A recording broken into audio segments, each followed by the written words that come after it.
இன்றைய இறைவார்த்தை இறைவாக்கினர் எசாயா நூலில் இருந்து வாசகம்.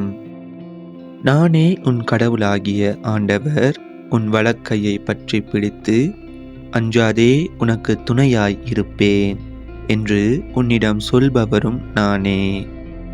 யாக்கோபு என்னும் புழுவே, இஸ்ரேல் என்னும் பொடிப்பூச்சியே, அஞ்சாதிரு, நான் உனக்கு துணையாய் இருப்பேன் என்கிறார் ஆண்டவர். இஸ்ரேலின் தூயவரே உன் மீட்பர். இதோ, நான் உன்னை புதிய கூர்மையான போரடிக்கும் கருவியாக்குவேன். நீ மலைகளை போரடித்து நொறுக்குவாய், குன்றுகளை தவிடு பொடியாக்குவாய், அவற்றை தூற்றுவாய். காற்று அவற்றை வாரிக் கொண்டு போகும், புயல் அவற்றை சிதறடிக்கும். ஆண்டவரில் நீ அகமகிழ்வாய், இஸ்ரேலின் தூயவரில் மேன்மை அடைவாய். ஏழைகளும் வறியோரும் நீரை தேடுகின்றனர், அது கிடைக்கவில்லை. அவர்கள் தாகத்தால் வறண்டு போகின்றனர். ஆண்டவராகிய நான் அவர்களுக்கு பதிலளிப்பேன். இஸ்ரேலின் கடவுளாகிய நான் அவர்களை கைவிட மாட்டேன். பொட்டல் மேடுகளை பிளந்து ஆறுகள் தோன்ற செய்வேன். பள்ளத்தாக்குகளில் நீரூற்றுக்கள் புறப்பட செய்வேன். பாலை நிலத்தை நீர் தடாகங்களாகவும் வறண்ட நிலத்தை நீர் சுனைகளாகவும் மாற்றுவேன். பாலை நிலத்தில் கேதுரு மரங்களை வளர செய்வேன். சித்தி மரம், மிருது செடி, ஒலிவ மரம் ஆகியன தோன்ற செய்வேன். பால் நிலத்தில் தேவதாரு மரங்களையும் புன்னை மரங்களையும் ஊசி இலை மரங்களையும் வைப்பேன். அப்போது ஆண்டவர் தம் ஆற்றலால் இதை செய்தார் என்றும், இஸ்ரேலின் தூயவர் அதை படைத்தார் என்றும் மக்கள் கண்டு உணர்ந்து கொள்வர், ஒருங்கே சிந்தித்து புரிந்து கொள்வர். இது ஆண்டவர் வழங்கும் அருள்வாக்கு. இறைவா, உமக்கு நன்றி. இன்றைய தினத்துக்கு உரிய நற்செய்தி வாசகம் மத்தேயு எழுதிய தூய நற்செய்தியில் இருந்து. அக்காலத்தில் இயேசு மக்கள் கூட்டத்துக்கு கூறியது: மனிதராய் பிறந்தவர்களுள் திருமுழுக்கு யோவானை விட பெரியவர் எவரும் தோன்றியதில்லை.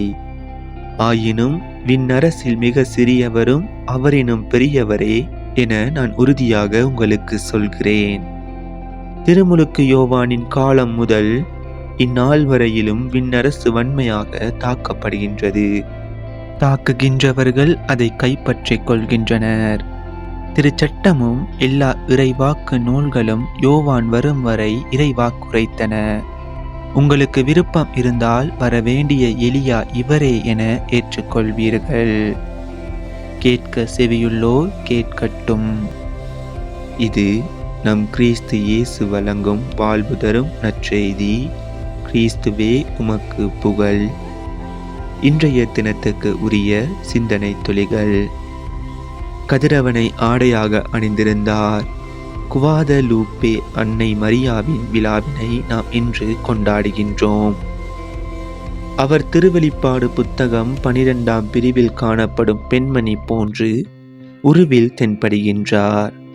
அவர் கதிரவன் என்ற கடவுளின் உடனிருப்பை ஆடையாக அணிந்திருக்கின்றார். காலத்தை குறிப்பதற்கு நம் முன்னோர் பயன்படுத்திய நிலவினை தம் கால் அடியில் வைத்திருக்கின்றார். காலத்தை வென்றவள், காலத்தை ஆள்கிறவள் என்பது இதற்கு பொருள். ஏனெனில் இயேசுவை நமக்கு மீட்பராக தந்ததால் அவரில் காலம் நிறைவேறுகிறது. தமது தலையில் 12 விண்மீன்களால் உருவான மணிமகுடத்தை அணிந்து கொண்டு 12 திரு தூதர்களை கொண்டு இயேசு கட்டி எழுப்பிய திரு அவையின் தாயாக, அரசியாக ஆட்சி செய்கின்றார். அவரின் பிள்ளைகளாகிய நம்மை இயேசுவின் அருகில் அழைத்து சென்று நமது காலத்தையும் நாம் வென்று வாழ நமக்கு உதவுகின்றார். நாமும் அவரை போன்று அருள் நிறைந்து வாழ வழி காட்டுகின்றார்.